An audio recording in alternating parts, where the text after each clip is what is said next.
ፕሬዘንቴሽን ከናንተ ነው የሚጀምረው። ሜርሲና አቅርቢ ነይልኝ ሜርሲ ነይ አቅርቢ።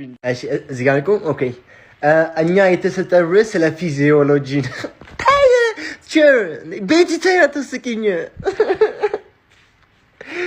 ከመሸር ቤቲ ናት። እሺ ከአዲስ ጀምር። እሺ እኛ የተሰጠን ስቶፕ ኢት ግቢ በቃ ማርኮን እዛ ቢሮ መተሽ እናወራለን። አንዳንድ ነገር እናወራበታለን። እሺ ሳሙኤል ነውጣ አንተ ድራሽ ጥፋና ነው አርገ። እሺ እኛ የተሰጠን ስለ ዳይጀስቲቭ ሲስተም ነው። አስቀምጥ አልኩ። የምን ወረቀት በቃል ነው አላልኩም? በቃል ተናገርኩም ተናግሬያለሁ። አስቀምጥ ወረቀት በቃል ነው አስቀምጥ። ኧረ ቲቸር ዳይጀስቲቭ ሲስተም አራቤላ ታስቅ ቲቸር ኢዝ ኮንትሮል ጭራሽ ታፈዛለህ። እንዲዞት ሙሉ ግሩፕ ነው ዜሮ የምሰጠው። የእናትህ ሰድጉታል። ሂድ ቢሮ ቀጥ ብለህ ቢሮ ሂድ።